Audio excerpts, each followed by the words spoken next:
નમસ્કાર વિદ્યાર્થી મિત્રો, ધોરણ 5 વિષય ગુજરાતી એનું પહેલું કાવ્ય અખિલ બ્રહ્માંડમાં. કાવ્યના કવિ છે નરસિંહ મહેતા. અને નરસિંહ મહેતા ક્યારે થઈ ગયા તો કે 15મી સદીની અંદર નરસિંહ મહેતા થઈ ગયા. અખિલ બ્રહ્માંડમાં આ કાવ્ય શેમાંથી લેવામાં આવ્યું છે તો નરસિંહ મહેતાના પદમાંથી લેવામાં આવ્યું છે અને કાવ્યનો પ્રકાર એ પદ છે. તો જોઈએ આપણે કાવ્ય અખિલ બ્રહ્માંડમાં. ગુજરાતી ભાષાના આદ્ય કવિ શ્રી નરસિંહ મહેતાનું વતન ભાવનગર જિલ્લાનું તળાજા ગામ હતું. શામળશાનો વિવાહ, હાર, હુંડી, મોસાળો, શ્રાદ્ધ, કુંવરબાઈનું મામેરું એ વગેરે એની ચરિત્રાત્મક રચનાઓ છે. નરસિંહ મહેતા ગુજરાતી ભાષાના ઉત્તમ કોટીના કવિ તરીકે, ભક્ત કવિ તરીકે જાણીતા છે.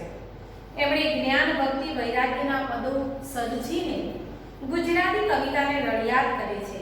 ઝૂલણા છંદમાં લખાયેલા નરસિંહના પ્રભાતિયા લોકકંઠે વસીને આપણે ત્યાં ચિરંજીવ બન્યા છે. જેમ કે ભોળીને ભરવાડણ, હરીને વેચવાને ચાલે, જળ કમળ છાંડી જાને બાળા, સ્વામી અમારો જાગશે, જાગને જાદવા કૃષ્ણ ગોવાળિયા, જાગોને જશોદાના જાયા વગેરે હૃદય સ્પર્શી જાય તેવા ભાવની તરતી એમની કાવ્યવાણી એની સરળતા અને સહજતાથી આપણા મનમાં રમી રહી છે. આજનું જે કાવ્ય છે અખિલ બ્રહ્માંડમાં, સુંદર મજાનું કાવ્ય છે.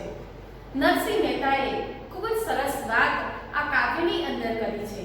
ઓછા શબ્દની અંદર એમણે આપણને ઘણું બધું જ્ઞાન આપ્યું છે. કાવ્યની પ્રથમ પંક્તિ છે કે અખિલ બ્રહ્માંડમાં એક તું શ્રી હરિ, જુજવે રૂપે અનંત વાસે. અખિલ બ્રહ્માંડ, અખિલનો અર્થ થાય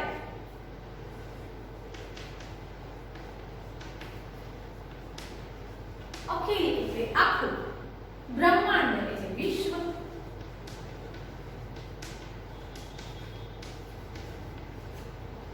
અખિલ બ્રહ્માંડમાં એક તું શ્રી હરિ. શ્રી હરિ એટલે ભગવાન. નરસિંહ મહેતા એમ કહે છે કે આખા વિશ્વની અંદર, અખિલ બ્રહ્માંડની અંદર, આખી દુનિયાની અંદર, આખા જગતની અંદર એક તું શ્રી હરિ, ભગવાન તું એક જ છે. જુજવે રૂપે અનંત વાસે. જુજવું,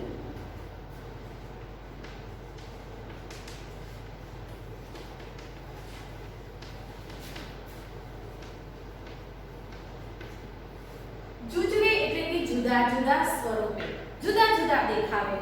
જુજવે રૂપે અનંત વાસે. અનંત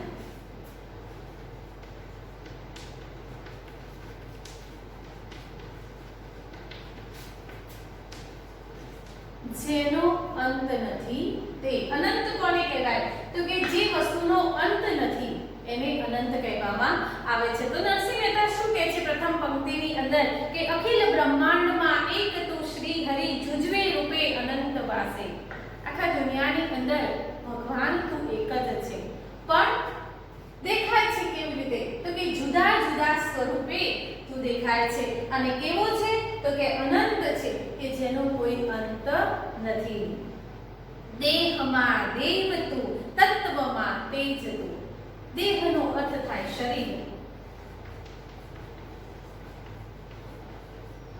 દેહમાં દેવ તું, દેવ એટલે ભગવાન, ઈશ્વર, પરમાત્મા. તો કે શરીરની અંદર આપણે કહીએ છીએ કે આત્મા સો પરમાત્મા. આપણા શરીરની અંદર જે આત્મા છે, એક અંગૂઠા જેવડો આપણો આત્મા છે, એ શું છે તો કે એ ભગવાનનો જ એક ભગવાન જ છે એ આત્મા સ્વરૂપે. અને એટલા માટે જ કહીએ છીએ કે આત્મા સો પરમાત્મા. ભગવાન આપણી પાસે જ છે, આપણી અંદર છે. દેહમાં દેવ તું, શરીરની અંદર ભગવાન સ્વરૂપે, આત્મા સ્વરૂપે તું વિરાજેલો છે. દેહમાં દેવ તું, તત્વમાં તેજ તું. દરેકે દરેક તત્વની અંદર તેજ સ્વરૂપે તું જ છે. ચાહે એ સૂર્યના કિરણો હોય, ચંદ્રના કિરણો હોય કે પાણીની જળધારા હોય, દરેકે દરેક વસ્તુની અંદર તું રહેલો છે. શૂન્યમાં શબ્દ થઈ વેદ ભાસે. શૂન્યની અંદર શબ્દ બની. જ્યારે મૌન હોય છે ત્યારે એની અંદર કોઈ કોઈ જ વાચા, કોઈ વાણી નથી હોતી, પણ જ્યારે મૌન તૂટે છે અને શબ્દ સ્વરૂપે એ બહાર આવે છે ત્યારે એ શબ્દની અંદર પણ એ ઈશ્વર જ છે. એમ અખિલ બ્રહ્માંડની અંદર, આખા દુનિયાની અંદર કણે કણમાં તું વસેલો છે. પવન તું, પાણી તું, ભૂમિ તું, ભૂધરા. પવન તું છે, પાણી તું છે, ભૂમિ એટલે જમીન. પવન વાયુ સ્વરૂપે પણ તું છે, જળ સ્વરૂપે પણ તું છે, અને ભૂમિ એટલે કે જમીન સ્વરૂપે પણ તું છે. કણે કણમાં તારો વાસ છે. ભૂધરા, ભૂધરાનો અર્થ થાય કે ભૂમિને ધારણ કરનાર. ભૂમિ એટલે કે જમીનને જે પોતે ધારણ કરી છે તે ભૂધરા એ સ્વરૂપની અંદર પણ તું રહેલો છે. વૃક્ષ થઈ ફૂલી રહ્યો આકાશ. વૃક્ષ થઈ, વૃક્ષની એક શાખાની અંદર, એક ડાળીની અંદર, એના પર્ણની અંદર ભગવાન તારો વાસ છે. કે ઈશ્વરને ક્યાં ક્યાં શોધવું, ક્યાં ક્યાં તું છે, કે સર્વવ્યાપી તું છે, દરેક જગ્યાએ રહેલો તું છે. વૃક્ષની અંદર જ્યાં જોવું ત્યાં તું છે. શ્રી હરિ દરેક જગ્યાએ વિરાજમાન છે. અને એટલા જ માટે આપણા ભારતની અંદર વૃક્ષોની પૂજા કરવામાં આવે છે. કે વડના વૃક્ષની અંદર બ્રહ્મા, વિષ્ણુ, મહેશ ત્રણેય દેવોનો વાસ છે. તેના મૂળમાં પણ તું છે, એના થડમાં પણ તું છે, એની ડાળીમાં પણ તું છે, અને એના પર્ણની અંદર પણ તું રહેલો છે. એટલે કે છે કે વૃક્ષ થઈ ફૂલી રહ્યો આકાશે. ગગનની અંદર ઊંચા વૃક્ષ સ્વરૂપે પણ હે ઈશ્વર તું વિરાજેલો છે. વિવિધ રચના કરી અનેક રસ લેવાની. વિવિધ એટલે કે જુદી રચનાઓ કરી, કારણ કે અનેક રસ મળે. જો ભગવાને કેરી જ બનાવી હોત તો આપણને ચીકુનો સ્વાદ ક્યાંથી મળે? ખાલી ચીકુ જ બનાવ્યું હોત તો આપણને સફરજનનો, નારંગીનો, દ્રાક્ષનો આ સ્વાદ ક્યાંથી મળે? એટલે કે કહેવાય છે તો બધા ફળ જ, પણ દરેક ફળનો દેખાવ અલગ છે, એનો કલર અલગ છે, એનો સ્વાદ અલગ છે. એટલા માટે એમ કહે છે કે વિવિધ સ્વરૂપે ભગવાને એક જ વસ્તુ ફળ બનાવી છે, પણ એના જુદા સ્વરૂપો આપ્યા છે. શાકભાજી બનાવ્યું પણ એની અંદર કેટલી બધી વેરાયટી આપી છે.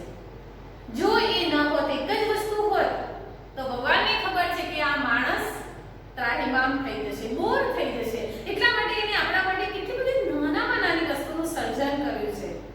અને ઘણી વખતે આપણને શંકા થાય છે કે ભગવાન છે કે નહીં. આ પ્રશ્ન જ્યારે આપણને આપણા મનની અંદર આવે ત્યારે એ મનને એમ વિચાર આપો કે આ ફળ, આ ફૂલ, આ શાકભાજી, નાનામાં નાનું જીવ, કીડીને કણ અને હાથીને મણ, શું આપણે પૂરું કરી શક્યા છીએ? ના. આ વૃક્ષ છે પણ જો વાયુ નથી, પવન નથી, તો શું માણસની તાકાત છે કે વૃક્ષને હલાવી શકે? અને જે ઠંડો પવન આપણને મળે છે, જે આપણા શરીરને શાતા આપે છે, ઠંડક આપે છે, એ પવનને, એ અહેસાસને આપણે ભોગવી શક્યા હોઈએ? ત્યારે એમ કહે છે કે અલગ સ્વરૂપે, અલગ જગ્યાએ તું રહેલો છે. વિવિધ રચનાઓ કરી છે. વિવિધ રચના કરી અનેક રસ લેવાને. શિવ થકી જીવ થયો એ જ આશય. શિવ બની અને જીવ થયો. જોઈએ છીએ આપણે કે જે શિવલિંગ છે એનું કોઈ સ્વરૂપ નથી. હંમેશા એ લિંગની અંદર વિરાજેલો છે, એને કોઈ સ્વરૂપ નથી, પણ આપણી શ્રદ્ધા માટે, આપણી આસ્થા માટે એક સ્વરૂપ પણ એને ધારણ કરેલું છે. એટલે આ માટે કહે છે કે શિવ થકી જીવ થયો એ જ આશય. વેદ તો એમ વધે. વેદ આપણા ધર્મની અંદર 4 વેદ છે. સામવેદ, અથર્વવેદ, યજુર્વેદ અને ઋગ્વેદ. આ 4 વેદ એમ કહે છે કે વેદ તો એમ વધે. વધવું એટલે કહેવું. વેદ શું કહે છે? તો વેદ તો એમ વધે, શ્રુતિ સ્મૃતિ શાક દે. શ્રુતિનો અર્થ થાય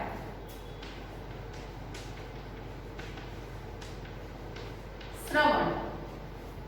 શ્રવણ એટલે કે સાંભળવું. આપણે કાનથી શું કરીએ છીએ? તો શ્રવણ કરીએ છીએ. એટલે કે છે કે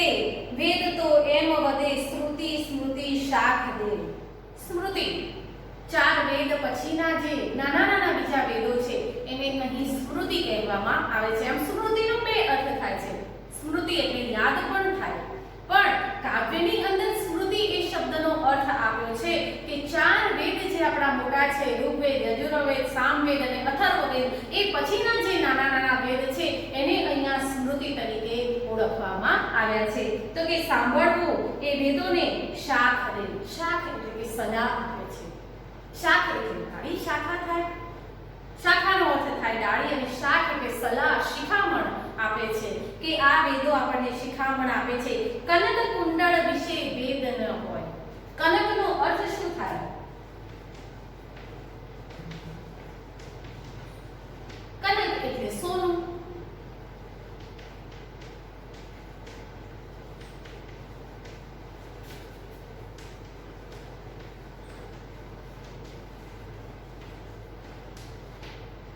અને કુંડળ એટલે કાનમાં પહેરવાનું ઘરેણું.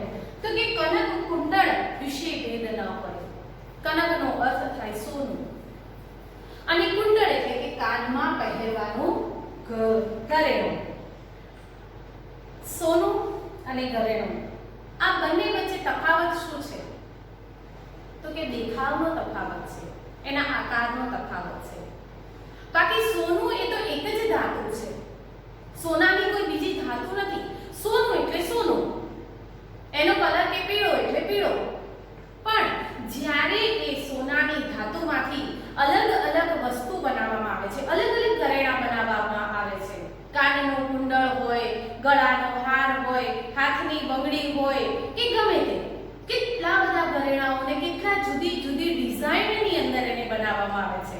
પણ જ્યારે એ ઘરેણાને તોડવામાં આવે છે, ગાળવામાં આવે છે, ત્યારે તો એ પાછું સોનું થઈ જાય છે. એટલા માટે અહીંયા વેદ એ વસ્તુનો સ્પષ્ટ કરે છે શ્રી નરસિંહ મહેતા કે કનક અને કુંડળ, તો કુંડળ એ ઘરેણું છે અને કનક એ ધાતુ છે. સોનું એ ધાતુ છે. ભલે એ ધાતુમાંથી અનેક પ્રકારના ઘરેણાં બનાવવામાં આવ્યા હોય, એમાં ધાતુમાં કશો ફરક પડતો નથી. ઘાટ ઘડ્યા પછી નામ રૂપ જુજવા. ઘાટ ઘડવું. ઘાટ ઘડવું એટલે કે કોઈ પણ વસ્તુને બનાવવી. જેમ કે સોનામાંથી અનેક ઘરેણાં બનાવાય છે, એ માટી તો એક જ છે, પણ એ માટીમાંથી કેટલી કેટલી વસ્તુઓ બનાવે છે.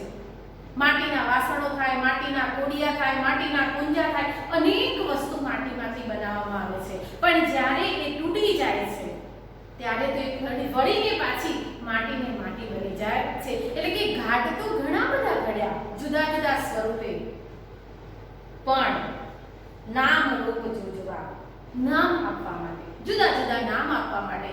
કે માટી એક માટી છે એને માટી કહીએ કે જ્યારે એ લોંદા સ્વરૂપે હોય છે ત્યારે એને માટી કહેવાય છે. પણ એમાંથી જ્યારે કુંજો બનાવવામાં આવે, એમાંથી કોળિયું બનાવવામાં આવે, એમાંથી માટલું બનાવવામાં આવે, એને નામ ઓળખ માટે એને જુદા જુદા નામ આપવામાં આવે. કેમ ઘાટ ઘડ્યા? તો કે માટીમાંથી આને માટલું કહેવાય, આને કોળિયું કહેવાય, આને કુંજો કહેવાય. એમ એને ઓળખવા માટે એને જુદો જુદો સ્વરૂપ એને ઘાટ આપવામાં આવ્યો છે. એમ ઈશ્વરને પણ ઓળખવા માટે માણસે જુદા જુદા સ્વરૂપો આપી દીધા. જેને જે સ્વરૂપ ગમ્યું એ સ્વરૂપ આપી દીધું.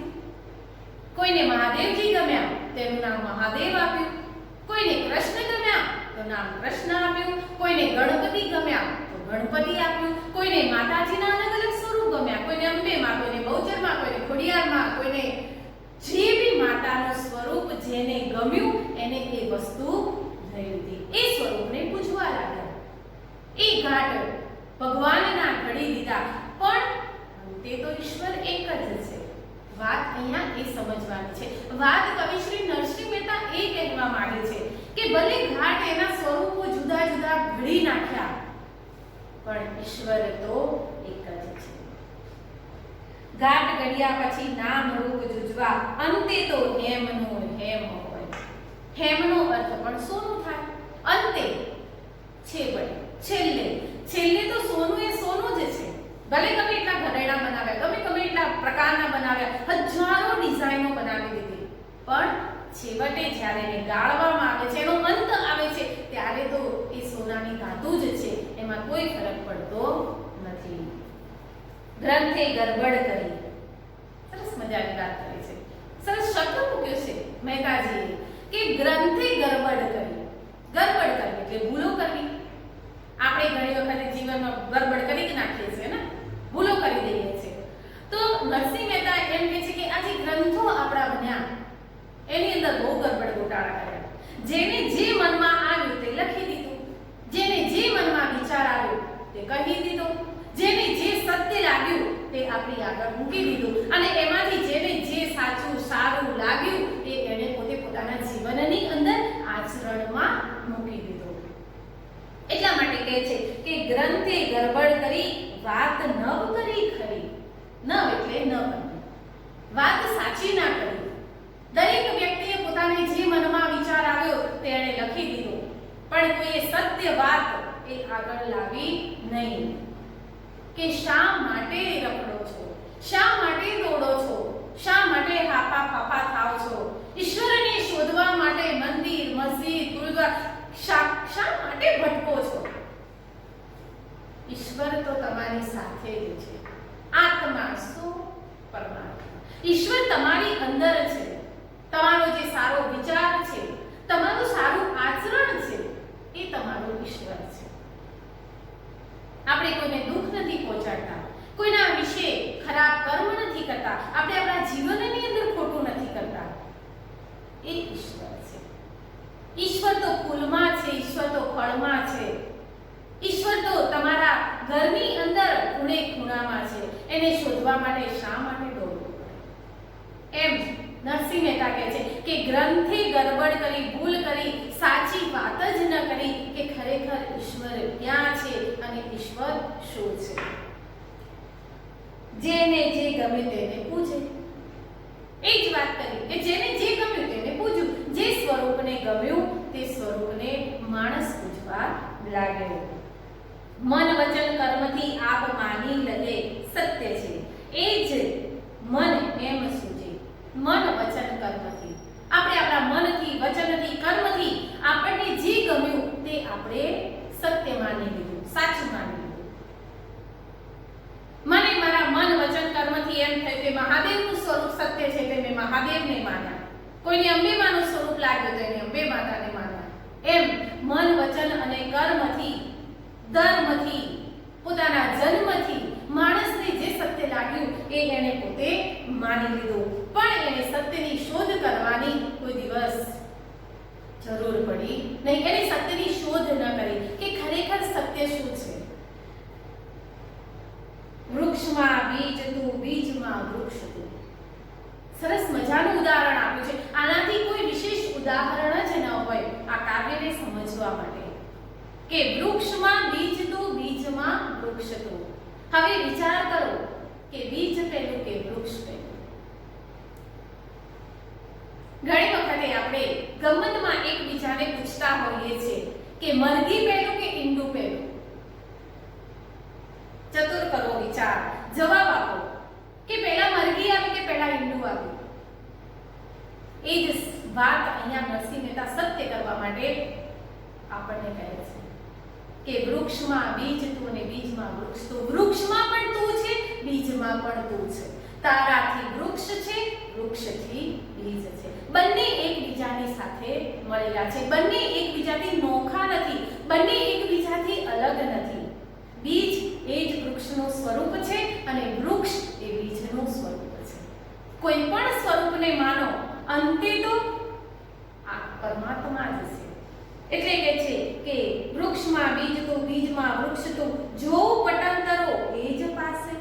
પટંતરો એટલે કે પડદો. આ જે પડદા પડી ગયા છે આપણી આંખની સામે કે આપણી બુદ્ધિની ઉપર, આપણી વિચારસરણી ઉપર જે પડદા પડી ગયા છે એને હટાવવાની વાત છે, એને દૂર કરવાની વાત છે. જે તમારા મગજ ઉપર, જે તમારા મન ઉપર, જે તમારા હૃદય ઉપર જે વિચાર ચાલી રહ્યો છે એ વિચારમાંનો જે પડદો પડ્યો છે એ પડદો તમને જે બતાવે છે એ તમે જુઓ છો. આપણે જ્યારે કોઈ ખેલ જોવા માટે જઈએ છીએ, પિક્ચર જોવા માટે જઈએ છીએ કે કે જ્યારે સિરિયલ જોઈ રહ્યા હોઈએ છે ત્યારે એનો ડાયરેક્ટર કે કોઈ ખેલ જોવા જઈએ તો જાદુગર આપણને જે ખેલ બતાવે છે એ આપણે જોઈએ છે અને એના જ આપણે વિચાર કરવા લાગીએ છીએ અને એની અંદર પછી આપણે ડૂબતા જઈએ છીએ. એક પ્રકારનું હિપ્નોટિઝમ. એમ આપણે આપણા મનની અંદર જે વસ્તુ ઘર કરી કાઢી છે, આપણે આપણા મનને જે સમજાવ્યું છે, આપણે આપણા મનને જે વિચાર આપીએ છીએ એ જ વિચાર એ પડદો આપણા ઉપર પડે છે અને આપણે પછી એ રસ્તે ચાલવા લાગીએ છીએ. જો પટંતરો એજ પાસે ભણે નરસૈયો ભણે એટલે કહે છે, શું કહે છે નરસિંહ મહેતા? એ મન તણી શોધના પ્રીત કરો પ્રેમથી પ્રગટ થશે. એ જ મન તણી શોધના છે. આપણા મને એ જ શોધવાનું છે, તત્વજ્ઞાનનો સમન્વય કરવાનો છે કે મનની અંદર જે વસ્તુ પડી છે સત્યની શોધ કરવાની છે કે ઈશ્વર તો સર્વવ્યાપી છે, એને ક્યાંય શોધવાની જરૂર નથી અને જુઓ તો દરેકે દરેક ચીજની અંદર એનું સ્વરૂપ રહેલું છે. ભેદભાવ નથી કરવાનો, ચાહે એ વ્યક્તિ હોય કે વસ્તુ હોય, દરેકની અંદર ઈશ્વરનું સ્વરૂપ છે. એટલા માટે અખિલ બ્રહ્માંડમાં શ્રી હરિ આખા વિશ્વની અંદર, દુનિયાની અંદર, જગતની અંદર કણે કણમાં અને રજે રજમાં ઈશ્વર વ્યાપી છે. આ સુંદર મજાનો સંદેશો આ કાવ્યની અંદર કવિ શ્રી નરસિંહ મહેતા